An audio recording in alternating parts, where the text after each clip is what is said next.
দেশের ৮০ থেকে ৯০% intensive care unit রাজধানী ঢাকায় অবস্থিত, কিন্তু ক্রিটিক্যাল কেয়ার ইউনিটগুলি মূলত বড় শহরের হাসপাতালগুলিতে। আমাদের ৬৮ থেকে ৭০% দেশবাসী বাস করে গ্রামাঞ্চলে। তাহলে তারা কিভাবে ক্রিটিক্যাল কেয়ারের মতো সেবা পাবে? আজ আমরা যখন দেশের চিকিৎসা ব্যবস্থার কয়েকজন মহিরুহের সাথে আলোচনা করছি, তখনই হয়তো সারা দেশে প্রত্যন্ত অঞ্চলে অনেক মানুষ ক্রিটিক্যাল কেয়ার ফেসিলিটি বা নিবিড় পরিচর্যা কেন্দ্র না থাকার জন্য বিনা চিকিৎসায় কাতরাচ্ছেন, মৃত্যুবরণ করছেন। ঢাকা শহরে বাংলাদেশের মোট জনসংখ্যার ন্যূনতম অংশ বাস করে, কিন্তু রাজধানী ঢাকায় ক্রিটিক্যাল কেয়ার ফেসিলিটি দেশের ৮০ থেকে ৯০%। বিভিন্ন গ্রামে ক্রিটিক্যাল কেয়ার চিকিৎসা ব্যবস্থা একেবারেই অপ্রতুল। Bangladesh society of critical care medicine এই ক্ষেত্রে বিরাট অবদান রাখতে পারে। বিগত বছরের অবহেলায় বাংলাদেশে ক্রিটিক্যাল কেয়ার ফেসিলিটির এক ভয়াবহ চিত্র। প্রতি ১ লক্ষ দেশবাসীর জন্য ক্রিটিক্যাল কেয়ার বেডের সংখ্যা ১.৭। সাধারণ হাসপাতাল বেডের সংখ্যা ১ লক্ষ দেশবাসীর জন্য মাত্র ৯টি।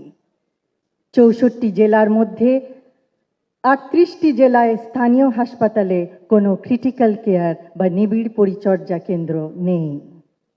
দেশের ৮০ থেকে ৯০% ইন্টেন্সিভ কেয়ার ইউনিট রাজধানী ঢাকায় অবস্থিত, কিন্তু ক্রিটিক্যাল কেয়ার ইউনিটগুলি মূলত বড় শহরের হাসপাতালগুলিতে। আমাদের ৬৮ থেকে ৭০% দেশবাসী বাস করে গ্রামাঞ্চলে। তাহলে তারা কিভাবে ক্রিটিক্যাল কেয়ারের মতো সেবা পাবে?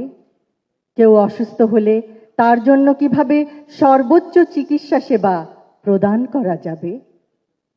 নবজাতক শিশু, অন্তঃসত্ত্বা মা, নিউমোনিয়া বা স্ট্রোকে আক্রান্ত বয়োবৃদ্ধ অথবা সড়ক দুর্ঘটনায় আহত তরুণ সকলেই ক্রিটিক্যাল কেয়ারের অভাবে শীঘ্রই মৃত্যুর কোলে ঢলে পড়ছে। কিন্তু নিঃসন্দেহে পরিস্থিতির পরিবর্তন সম্ভব। আমরা সংকল্প গ্রহণ করলে আর কোনো দেশবাসী তার গুরুতর শারীরিক অবস্থার সময় বিনা চিকিৎসায় মৃত্যুবরণ করবে না।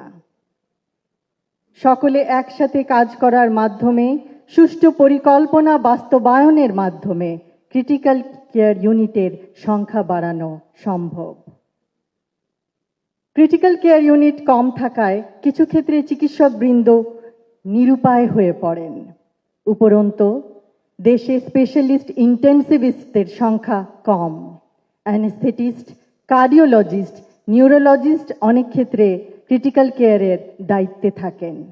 এক্ষেত্রে আরও বিশেষজ্ঞ প্রয়োজন, আরও ট্রেনিং প্রাপ্ত নার্স প্রয়োজন, আরও বিশেষায়িত ইকুইপমেন্ট প্রয়োজন, আরও ক্রিটিক্যাল কেয়ারের ইউনিট প্রয়োজন, আরও ওয়েল ইকুইপড অ্যাম্বুলেন্স প্রয়োজন, যেন গুরুতর অসুস্থ আহত রোগীকে প্রত্যন্ত অঞ্চল থেকে ক্রিটিক্যাল কেয়ার সম্বলিত হাসপাতালে দ্রুত আনা যায়।